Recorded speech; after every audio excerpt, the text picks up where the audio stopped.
할렐루야. 네, 주일 저녁에도 주님의 말씀을 사모하셔서 주님의 말씀을 듣기 위해 예배 자리에 오신 여러분들을 주님의 이름으로 환영하고 축복합니다. 기억하실는지는 모르겠는데요, 제가 지난번 주일 저녁 예배 때 말씀을 전하면서 어떤 이야기를 했었냐면요, 회복 탄력성이라는 것에 대해서 이야기를 했었습니다. 탄성인간이라는 책의 내용과 함께 오늘날 많은 곳에서 적용되고 있는 이 회복 탄력성이 우리의 신앙생활에 또 영성에 필요하다라고 이야기를 했었는데요, 그런 회복 탄력성을 기르기 위한 방법 A, B, C, D가 있고, 그 중에서 A, 그래서 awareness, 자기 인식에 대한 설명과 함께 자기 인식을 잘했던 다윗에 대해서 우리가 함께 살펴보았습니다. 그래서 다윗의 자기 인식에 따른 회개의 모습들을 우리가 성경에서 보면서 우리에게 필요한 영적 회복 탄력성이라고 하는 것은 회개를 위한 자기 인식에서 비롯된다, 나를 돌아보고 회개하는 것에서 시작된다라고 하는 것과 함께 우리가 회개에 대해서 어떻게 이해하고 또 회개해야 되는지, 실천해야 되는지까지 함께 나누었습니다. 그리고 오늘은 우리의 영적 회복 탄력성을 기르기 위한 두 번째 방법, B에 대한 이야기를 나누려고 하는데요, B는 belonging, 소속감인데요, 이 소속감을 가진 사람은 위기를 맞이했을 때, 위기를 마주했을 때 알 수 없는 힘을 발휘한다라는 겁니다. 신앙생활을 한다라고 하면 교회 열심히 다니고 매일 기도하고 묵상하고 성경 읽고 봉사 열심히 하면 될 것 같은데, 도대체 이 소속감이라고 하는 것이 왜 우리 성도들에게 필요하고 또 그것이 어떻게 우리를 회복시키는 놀라운 힘이 되는 걸까? 앞서 소개했던 책 탄성인간을 보면요, 소속감이 가진 힘에 대해 설명하는 한 가지 일화가 있습니다. 그것을 잠시 소개하고 말씀을 좀 나누려고 합니다. 한 특수부대원의 이야기입니다. 이 특수부대원 A는요, 어렸을 적에 경제적 환경이 좋지 않았지만 그의 집에는 늘 사랑이 넘쳤다고 합니다. 돈은 없었지만 그래도 부모님의 사랑을 많이 받았던 거죠. 그래서 이 A라고 하는 사람은 자신의 가치는 무엇을 가졌느냐가 아니라 무엇을 주고 또 무엇을 얻느냐에 달렸다라고 하는 것을 깨달았다라고 합니다. 그리고 또 그럴 수 있었던 비결로 무엇을 얘기했냐면요, 매일 가족들이 저녁 식사 후에 모여서 다음에 세 가지를 나누었기 때문이라고 했습니다. 하나는 오늘 발견한 멋진 사실에 대해서, 또 다른 하나는 어려웠지만 내가 극복했던 일 하나에 대해서, 마지막으로는 오늘 내가 새롭게 배운 것에 대해서, 요 한 가지씩 총 세 가지를 매일 나누었다라고 합니다. 이 A는 이렇게 매일같이 경험했던 가족 안에서의 소속감을 통해서 가족과의 연결과 깊은 관계를 누렸고, 이것은 그의 일생에 걸쳐서 좋은 영향을 주었다라고 합니다. 또 그러면서 확고한 자존감도 얻었습니다. 자, 그러던 어느 날 이 A가요, 자신을 괴롭히는 아이를 울리게 되었습니다. 이것은 우리가 쉽게 상상할 수 있는 어떤 복수와 같은 것이 아니었어요. A는 자신을 괴롭히는 아이와 맞서 싸우는 것이 아니라 두 팔을 크게 벌리고서는 달려가서 안아주며 이렇게 얘기했다고 합니다. 너에겐 따뜻한 집이 없어서 안타깝다. 많이 슬프지 않니? 너는 사랑받지 못하고 있는 것 같다. 우리 집에 놀러 와라. 우리 가족은 너를 기꺼이 받아줄 거야. 이렇게 얘기했다고 합니다. 제가 상대방이었으면 자존심이 상해서 더 화가 났을 것 같은데, 이 A를 괴롭히던 아이는요, 감동을 받았는지 자신의 행동을 멈추고는 그 자리에서 울었다라고 하는 겁니다. 어떻게 A는 자신을 괴롭히던 아이에게 이렇게 따뜻한 말을 건넬 수 있었을까요? A는 무엇보다도 가정 안에서 깊은 소속감을 가지고 있었습니다. 그리고 자신이 경험했던 그 사랑의 풍성함 속에서 다른 이 아이의 결핍을 본 것이죠. 안타까웠던 겁니다. 그리고 이러한 그의 소속감은 나중에 자라서 특수부대원으로 활동할 때 초능력처럼 사용되었다고 합니다. 파견된 곳이 어디든지 그곳을 자기 집처럼 받아들일 수 있었고, 그곳에서 누구를 만나든지 가족처럼 받아들일 수 있었다라고 합니다. 이처럼 A와 같이 깊은 소속감을 가진 사람은요, 깊은 곳에 있는 광물을 파내기 위해, 깊은 곳에 있는 광물을 꺼내려면 땅을 넓게 파내려 가야 하는 것처럼 넓은 스펙트럼을 갖게 되고 어떠한 사람도 어떠한 상황도 품어낼 수 있게 된다는 겁니다. 그리고 이것이 위기의 때에 회복 탄력성으로 발휘된다는 겁니다. 그래서 여러분들에게 묻고 싶습니다. 여러분에게도 이 A처럼 깊은 소속감을 얻는 곳이 있습니까? 그리고 여러분은 그리스도인으로서 하나님께로부터 깊은 소속감을 경험하고 계십니까? 오늘 본문인 요한복음 15장은요, 어떤 말씀보다도 우리가 어디에 있어야 하는지, 다시 말해 우리가 어디에 소속되어야 하는지, 어디에 붙어 있어야 하는지를 정확하게 알려주는 말씀입니다. 특히 포도나무인 예수님과 그 가지인 우리, 그리고 포도나무의 가지를 관리하는 농부 하나님과의 관계를 통해서 아주 잘 설명해주고 있습니다. 그래서 지금부터 오늘의 말씀을 하나하나 살펴보면서 우리가 어디에 있어야 하는지, 또 어떻게 우리가 그곳에 계속해서 머물 수 있는지, 붙어 있을 수 있는지 나누려고 하는데요. 오늘 특별히 삼여선교회 헌신예배로 모였는데, 우리 여성교회 회원들을 비롯한 교회 안에 있는 여러 소그룹에 속해 계신 우리 성도님들 모두 각자 속한 소그룹 안에서, 공동체 안에서 왜 소속감이 필요한지 깨닫고 그 소속감을 통해 마주한 어려움을 이겨낼 뿐만 아니라 영적 회복 탄력성을 경험할 수 있기를 축복합니다. 오늘 본문의 배경을 좀 살펴보도록 하겠습니다. 요한복음 15장은요, 앞에 등장하는 요한복음 13장, 예수님께서 제자들과 최후의 만찬을 나누시고 그 후에 다락방에서 나누시던 마지막 말씀을 시작으로 계속해서 이제 이어지는 내용들입니다. 이때는요, 예수님께서 가장 사랑했던 사람들, 제자들에게 자신의 죽음에 대해서 이야기한 직후입니다. 그 분위기가 어땠겠습니까? 싸하지 않았겠어요? 사랑하는 선생님께서 내가 이제 곧 죽게 될 것 같아 라고 얘기하셨으니까 이 식사를 하는 게 아니고 이야기를 하는 게 아니었을 겁니다. 그러다가 그런 상황에서 뜬금없이 예수님께서 포도나무에 대해서 이야기를 하시는 겁니다. 예수님께서 이 포도나무에 대해서 왜 이야기하셨을까? 그 이유는요, 사랑하는 제자들이 하나님의 시각으로 자신들의 미래를, 장래를 바라볼 것을 원하셨기 때문입니다.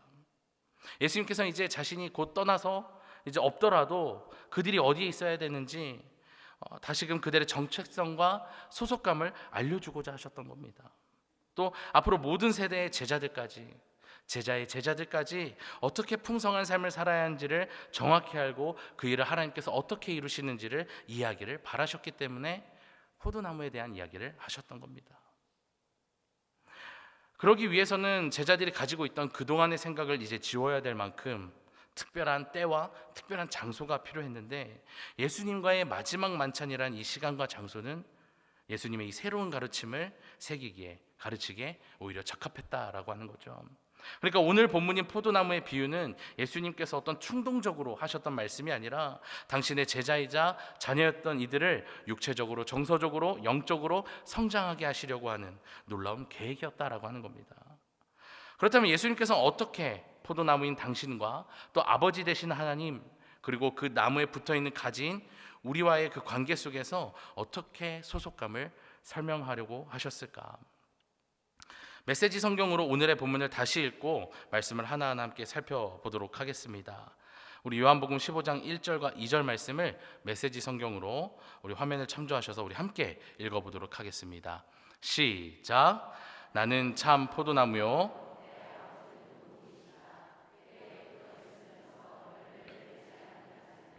아버지께서 다 쳐내시고 잘 손질해서 더 많은 열매를 맺게 하신다. 아멘.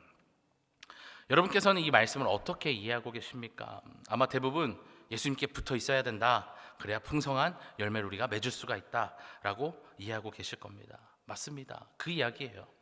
자, 그런데 우리가 잘못 이해하고 있는 것이 있는데, 우리의 역할과 농부 되시는 하나님의 역할, 그 관계에 대해서 우리가 잘못 이해하고 있다는 겁니다.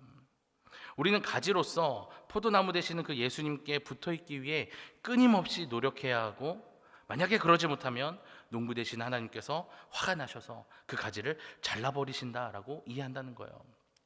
오늘의 말씀이 이런 말씀일까요?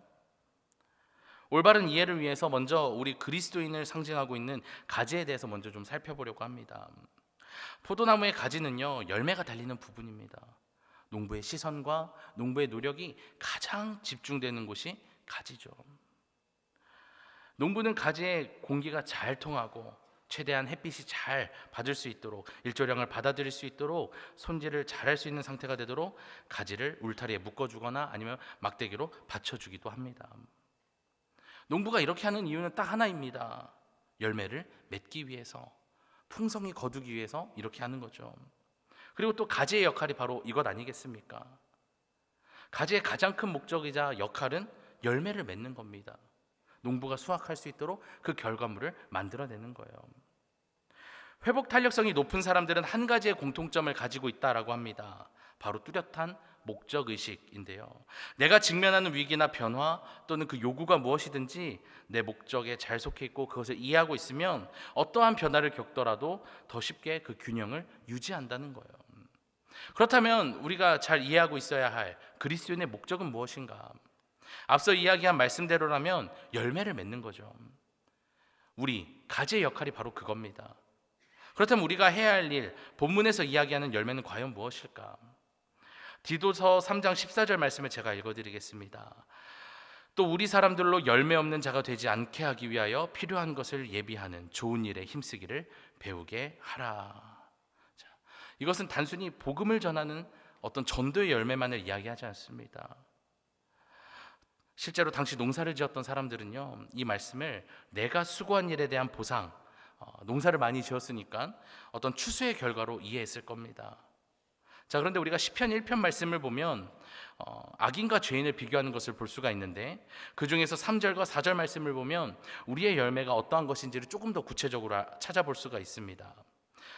시편 1편 3절과 4절 말씀을 제가 또 읽어드리겠습니다. 그는 시냇가에 심은 나무가 철을 따라 열매를 맺으며 그 잎사귀가 마르지 아니함 같으니 그가 하는 모든 일이 다 형통하리로다. 악인들은 그렇지 아니하며 오직 바람에 나는 겨와 같도다. 그러니까 열매라고 하는 것은요, 의인이 하는 일입니다. 선한 행실을 의미하고요, 하나님을 영화롭게 하는 것, 하나님께서 귀히 여기시는 우리의 생각이나 태도 또는 행동들을 이야기하는 겁니다. 그래서 예수님께서 오늘 함께 읽은 본문에 이어서 8절에서 이렇게 얘기하십니다. 너희가 과실을 많이 맺으면 내 아버지께서 영광을 받으실 것이요. 그러니까 우리의 열매는 무엇입니까? 하나님께 영광이 되는 것을 이야기한다는 겁니다. 그리고 이것은 크게 두 가지로 나눠져요. 내적인 열매와 외적인 열매입니다. 내적 열매는 갈라디아서 5장에 등장하는 성령의 열매를 이야기합니다. 예수님을 닮은 새로운 자질들을 우리 안에서 키울 수 있도록 우리 자신을 주님께 내어드릴 때 맺게 되는 열매를 우리가 내적 열매라고 합니다. 그리고 외적 열매는 말 그대로 겉으로 드러나는 열매입니다. 우리가 어떤 행위나 직업적인 활동 속에서 내가 이것을 가지고 하나님께 영광 돌려야지, 하나님께 영광 돌리려면 어떻게 내가 살아야 될까라는 그 고민과 함께 맺어지는 열매가 외적 열매입니다. 내적 열매든지 외적 열매든지 우리 그리스도인이 맺게 되는 이 열매는 어떤 것이냐면 돈이나 명예와 권력과 달리 하늘에 영원히 저장할 수 있는, 비축할 수 있는 영원한 것들입니다. 우리는 이것을 맺기 위해서 존재하는 거예요. 돈이나 명예와 권력을 얻기 위해서, 그것을 만들어내기 위해서 우리가 살아가는 것이 아니라 내적 열매든 외적 열매든 하나님께 영광을 돌리기 위해서 우리가 존재한다라는 거예요. 여기서 잠시 우리의 삶의 양식에 대해서 한번 생각해 보려고 합니다. 에리 프롬의 책 소유냐 존재냐라는 책을 보면요, 우리 인간의 실존 양식인 소유와 존재를 놓고서 우리가 어떻게 이 세상을 바라봐야 되고 이 세상을 어떻게 대해야 되는지를 설명하고 있습니다.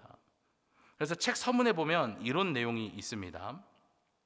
산업시대 이후 자연의 지배, 물질적 풍요, 최대 다수의 최대 행복, 개인의 무제한적인 자유에 대한 약속은 인류의 희망과 믿음의 토대였다. 하지만 행복은 욕망의 무제한적인 충족에서 오는 것이 아니며 더 많이 소유할수록 더 많이 탐욕스러워진 현상을 우리는 수도 없이 목격했다. 1976년도에 쓰였던 이 책은요, 그때로부터 지금 50년이 지났는데도 서문에서 이야기하고 있는 것처럼 우리가 살아가는 이 세상은 여전히 소유적 실존 양식만 부각시키고 있습니다. 갖는 것이, 차지하는 것이, 성취하는 것이, 빼앗는 것이 옳은 것처럼 이야기하고 있습니다. 그러다 보니까 우리는 신앙생활에 있어서 어떻게 하냐면요, 내가 무언가를 해내야 된다라고 하는 압박감과 결과를 내야 된다는 강박감이 있어요. 신앙생활을 어떻게 받아들이냐? 소유의 양식으로 받아들인다는 겁니다. 그래서 이런 생각을 하시는 분들이 있어요. 하나님은 저를 별로 안 좋아하실 것 같아요. 아니, 왜요? 제가 하나님을 위해서 특별히 한 게 없어서요. 혹시 오늘 이 자리에 함께 하신 우리 성도님들 중에 이런 생각을 해보신 분들이 있으실까요? 뭔가 이런 생각이 깊어지면 깊어질수록 그래, 내가 주님께 뭔가라도 해야지 하면서 성장할 것 같지만 성장보다도 오히려 영적 침체로 이어지게 됩니다. 오늘 2절 상반절에 보면 물은 내게 있어 과실을 맺지 못하는 가지는 아버지께서 이를 제해버리시고 라고 이야기합니다. 이것은 앞서 우리가 오늘의 본문에 가지고 있는 오해에 대한 한 부분인데요, 이 부분을 세번역 성경으로 제가 다시 읽어드리겠습니다. 내게 붙어 있으면서도 열매를 맺지 못하는 가지는 아버지께서 다 잘라버리시고. 자, 여기서 이야기하는 것은 무엇입니까? 이것은 그리스도 안에 있으면서도 열매를 맺지 못하는 가지가 있을 수도 있다라고 하는 겁니다. 그리고 그런 가지를 하나님 아버지께서 다 잘라버리신다는 것은요, 모든 가지를 송두리째 잘라버리겠다는 것이 아닙니다. 농부의 목적이 무엇입니까? 가지의 목적과 똑같아요. 일치합니다. 열매를 맺고 수확을 하는 겁니다.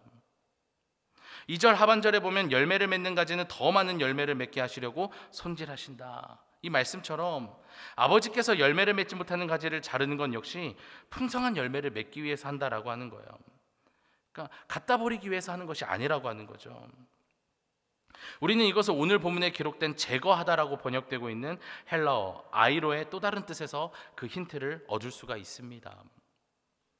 헬라어 아이로는요, 제거하다라는 뜻 말고도 어떤 뜻이 있냐면요, 들어 올리다라는 뜻도 있고요, 짊어지다라는 뜻을 가지고 있습니다. 브루스 윌킨스의 책 포도나무의 비밀을 보면 헬라어 아이로가 쓰인 성경의 다른 예를 들면서 여기에 대해서 아주 자세하게 설명하고 있습니다. 헬라어 아이로는요, 예수님께서 5,000명을 먹이신 후에 제자들이 남은 조각을 12바구니에 가득 차게 거둘 때, 그때 이제 쓰였다라고 얘기하고요, 구레네 시몬에게 억지로 예수님의 십자가를 지고 가게 했던 때, 이렇게 여러 곳에서 찾아볼 수 있다라고 이야기합니다. 물론 앞서 이야기했던 것처럼 제거하다라는 의미가 이 아이로의 대표적인 뜻이라서 여러 해석의 여지가 있지만, 당시 포도나무를 재배했던 방식과 생각해보면 들어 올리다, 집어서 들다라고 해석하는 것이 적합해 보인다는 거예요. 왜 그러냐? 실제로 포도나무를 재배할 때 나무를 받쳐주거나 울타리를 쳐주는 이유가 이 포도나무 가지가 아래로 자라는, 땅 위를 기며 자라는 성향을 가지고 있기 때문이라는 겁니다. 포도나무가 땅 위에 자라도록 그냥 내버려 두면요, 열매를 맺을 수가 없습니다. 그 이유는 가지가 땅 위에 있으면 잎들이 땅먼지를 비롯해서 여러 먼지에 뒤덮이게 되고 비가 오면 진흙이 묻고 하면서 쉽게 병든다는 거예요. 그때 농부는 어떻게 하느냐? 몽땅 가지들을 다 잘라버리고 새 포도나무를 심는 선택을 하지 않는다는 거예요. 농부들은 땅에 떨어져 있는 가지들, 그리고 진흙이 묻은 가지들을 찾아다니면서 묻은 먼지를 털어주고 씻어주면서 들어 올려서 햇빛을 잘 받게 한다는 거예요. 그러면 금세 햇빛을 받고 잘 자란다는 겁니다. 열매를 맺는다는 거예요. 만약 여기 계신 우리 성도님들 중에 열매를 맺지 못하는 상황, 회복이 필요한 상태에 있다라고 한다면 하나님께서 내 삶에 개입하시는 것을 두려워하지 않으셨으면 좋겠습니다. 하나님의 개입과 일하심은요, 우리를 괴롭게 하기 위한 어떤 징계가 아니라 열매를 맺지 못하는 우리의 삶을 다시 회복시키고자 하는 손질이자 관리라고 하는 겁니다. 히브리서 12장 11절 말씀을 우리 함께 읽어보도록 하겠습니다. 시작. 무릇 징계가 당시에는 즐거워 보이지 않고 슬퍼 보이나 후에 그로 말미암아 연단받은 자들은 의와 평강의 열매를 맺느니라. 아멘. 하나님과 우리의 관계가 어떤지, 하나님께서 우리를 어떻게 인도하시고 다루시는지 우리가 깨닫게 되면 더 이상 하나님의 징계가 징계로 느껴지지 않는다는 거예요. 그리고 이것을 알게 된 우리는 어떻게 해야 되는가? 우리의 생각을 이제 바꿔야 되는 거예요. 하나님께서 나를 잘라내신다라고 생각하는 것이 아니라 나에게 불필요한 것들을 잘라내신다라고 우리는 생각해야 되는 거예요. 그래서 우리는 우리를 깨끗게 하시고 돌보고자 하시는 그 주님께 더욱 붙어 있어야 되는 겁니다. 부담스럽다고, 내가 부족하다는 등 여러 이유로 예수님에게서 떨어지고자 하면 그 외엔 우리가 아무것도 할 수가 없습니다. 제가 지난번에 다윗의 이야기를 통해서 하나님의 징계에 대해서 설명했어요. 하나님의 징계에 대해 올바로 반응할 때 우리는 즉각적인 유익을 얻는다. 그리고 그 유익은 단순히 죄를 피하는 것이 아니라 성숙한 모습으로 우리를 자라게 한다라고 나누었습니다. 그래서 회개는 어떤 겁니까? 일시적이고 이벤트적인 행동이 아니라 하나님의 용서, 하나님의 일하심을 받아들이는 지속적 헌신에 따른 우리의 생활 양식과 같다라는 거예요. 하나님의 개입과 관리를 우리가 받아들여야 된다는 겁니다. 그리고 하나님께 우리를 내어드려야 된다는 겁니다. 그러면 이제 열매를 맺는 것을 넘어서 우리는 더 많은 열매를 맺는 단계로 나아가게 됩니다. 그리고 열매를 더 맺는 방법은 뭐냐? 앞서 이야기했던 것처럼 단순히 포도나무를 더 많이 심는 것이 아니라고 하는 거죠. 오늘 본문을 보면 열매를 맺지 못하는 가지를 농부가 어떻게 돌보는지를 이렇게 설명한 다음에 끝에 무성하게 자라는 것처럼 보이지만 그저 몇 송이의 열매만 맺은 그 가지를 향해 손을 뻗는 농부의 모습을 기록하고 있습니다. 이것은 무엇을 얘기하냐면 농부가 가지치기 하는 것을 이야기하는 겁니다. 어째서 농부는 포도나무를 더 많이 심는 것이 아니라 가지치기 하는 것을 선택했을까요? 포도나무 재배에 대한 원예 보고서를 보면 포도나무에 대해서 이렇게 설명합니다. 포도나무는 무성하게 잘 자라는 성향 때문에 해마다 상당히 많은 나무를 베어주어야 한다. 그렇게 해주지 않으면 포도나무 덩굴이 너무 빽빽해져서 열매가 달려야 하는 부분까지 햇볕이 닿을 수 없기 때문이다. 제가 사진 하나를 준비했는데요. 사진 함께 보실까요? 몇 년 전의 사진인데요. 이것은 고창군에 있는 한 농장의 포도나무입니다. 2019년에 지금 보시는 요 한 그루에서요 4,000송이의 포도가 열렸다고 해요. 단 한 그루에서. 그래서 비공식 기네스 기록을 올렸다라고 하는데요. 한 그루에서 4,000송이나 달렸으니 얼마나 대박이겠어요, 농장 주인은. 여기에는 여러 가지 좋은 요건들도 있었습니다. 뭐 좋은 흙도 쓰고 비료도 쓰고 뭐 여러 가지 했겠지만 무엇보다도 나무의 건강을 위해 때마다 가지치기를 했던 농부의 손길이 큰 몫을 했다는 거예요. 이것을 우리에게 적용해 보자는 겁니다. 가지치기는요, 하나님께서 우리를 다듬으시는 것으로 우리의 어떤 미성숙한 헌신이나 부차적인 것들을 잘라버리고 우리에게서 필요 없는 것들을 잘라버리고 하나님의 영광을 위해 더 풍성한 열매를 맺게 한다는 겁니다. 그런데 하나님께서 우리를 향해 가지치기를 하실 때 우리는 특별히 고통을 느끼는 곳들이 있습니다. 그래서 우리는 그 가지치기를 너무 싫어해요. 왜냐하면 가지치기의 대상이 되는 것들이 다 어떤 거예요? 내가 좋아하는 거예요. 내가 사랑하는 것들입니다. 그걸 잘라야 할 때마다 얼마나 아픈지 모릅니다. 그런데 하나님 보시기에는, 농부가 보기에는 이거 다 잘라내야 되거든요. 열매를 맺어야 한 가지인 우리에게 있어 가지치기만큼 좋은 방법이 없어요. 이걸 하지 않으면 우리는 열매가 아니라 필요 없는 잎과 가지만 무성히 자라는 포도나무 같아질 겁니다. 쓸모없는 포도나무가 되는 것이죠. 그래서 농부는 아무리 그 나무가 무성해 보여도 건강해 보여도 불필요하게 새로 나온 가지들을 쳐주는 것입니다. 그리고 그 이유는 단지 열매 때문이라는 거예요. 하나님의 일하심도 그렇습니다. 기억하십시오. 가장 많은 열매를 맺고 기쁨으로 가장 충만한 그리스도인들은 어떤 사람들이냐면 주님께 끝까지 붙어 있으면서 가지치기를 가장 많이 경험한 그리스도인들이라는 사실입니다. 가장 많은 어려움과 가장 많은 고통 속에서 살아갔던 이들이라는 거예요. 하나님께서 내 삶에서 어느 부분을 가지치기 하고 있는지 잘 모르시겠다면 기도하면서 한번 물어보십시오. 지금 내가 어디가 아픈가? 하나님께서는요, 그 고통을 통해서 그곳을 주목하라고, 그곳을 점검해 보라고 신호를 보내고 계신 겁니다. 이것이 우리가 누릴 수 있는 진짜 회복, 참된 회복의 시작이며 끊임없이 회복할 수 있는 영적 회복 탄력성을 갖는 비결인 줄 믿습니다. 말씀을 정리합니다. 이제 우리가 누구에게 붙어 있어야 하는지, 누구 안에 속해 있어야 하는지 확실해졌어요. 우리는 우리를 끝까지 돌보고자 하시는 부지런한 농부, 그 하나님의 손길을 기다리기 위해 우리는 꼭 예수님께 붙어 있어야만 합니다. 우리가 특별히 무언가를 할 필요는 없습니다. 주님은 우리가 가지 그 자체로 있는 것, 존재의 양식으로 살아가고자 하는 우리를 있는 그대로 받아주십니다. 그분께 붙어 있으면서 우리의 영혼을 있는 그대로 내어드리시기를 바랍니다.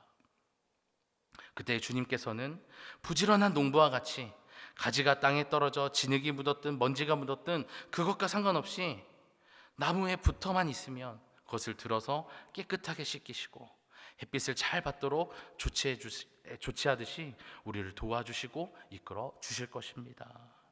저는 오늘 이곳에 모인 우리 모두 우리를 위해 끊임없이 일하시는 그 주님의 사랑을 느끼며 그 안에 온전히 붙어 있기를 소망합니다.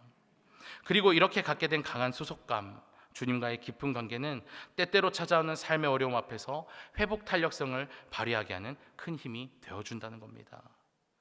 그리고 주님께서는 그 힘을 발휘할 수 있는 도구로 우리에게 허락하신 것이 있는데 바로 교회입니다. 팀 켈러 목사님의 책 센터 처치를 보면 교회에 대해 다음의 한 문장으로 설명을 하는데요. 교회는 하나님 나라의 모델하우스다. 이렇게 한 문장으로 교회에 대해서 설명합니다.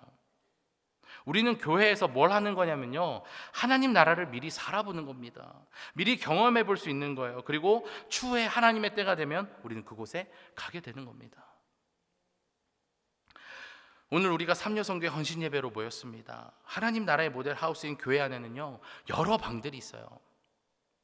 센터라는 방도 있고요, 여러 사역팀의 이름으로 각각 방들이 있습니다. 그 중에 또 여성교회라는 방이 있죠. 하나님 나라의 모델하우스인 교회에 이 방들은 왜 있는 걸까요?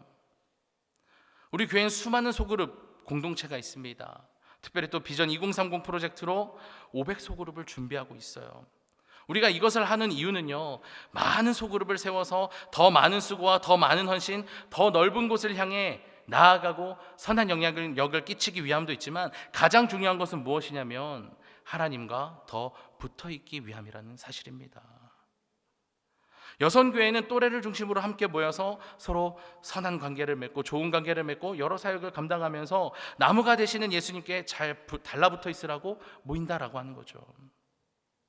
오늘 여기 계신 우리 성도님들 모두 선교회나 또 여러 공동체의 소그룹에 속해 계실 텐데, 여러분께서 참여하는 모든 모임의 가장 큰 목적은 우리의 나무가 되시는 예수 그리스도께 붙어 있기 위함이라는 사실을 꼭 기억하시기를 바랍니다. 그래서 마지막으로 우리 옆 사람을 보면서 이렇게 인사했으면 좋겠어요. 붙잡아줘서 고맙습니다. 붙어 있어줘서 감사합니다. 네. 주님께서 허락하신 우리 춘천중앙교회 안에 있는 여선교회를 비롯한 수많은 소그룹들은 우리에게 주님 안에 붙어 있게 하고 우리에게 소속감을 부여합니다. 그리고 그 소속감은 넘어진 우리를 다시 일으키고 죽었다고 생각했던 우리를 다시 살게 하는 힘이 되어줄 것입니다. 모두들 이 사실을 마음 깊이 새기셔서 앞으로의 삶을 주님께 내어드리고 주님께 딱 달라붙은 가지로서 끊임없는 주님의 그 사랑의 손길을 가지치기를 경험하시기를 주님의 이름으로 간절히 축원합니다.